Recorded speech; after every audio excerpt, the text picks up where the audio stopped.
Stop. It's the one thing that homeowners do almost every time. They don't know where to start. And the first thing that pops in their head is, let me go to an architect and get my plans drawn up. Don't do that until you go ahead and watch this video.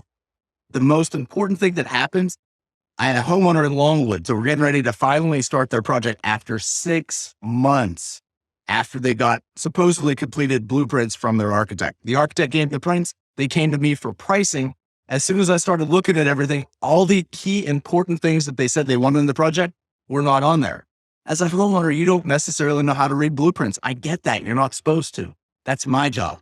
So I looked at those blueprints and immediately said, this is wrong. You didn't get all the things you wanted. There's no engineering details on here to help us get past inspection, which means that whenever that happens, what happens? The inspector comes in and red tags the job. The job does not move. That's the last thing you want. That costs you time with the project sitting there, and it cost this homeowner money with the architect having to go back and have things redrawn to get exactly what they wanted.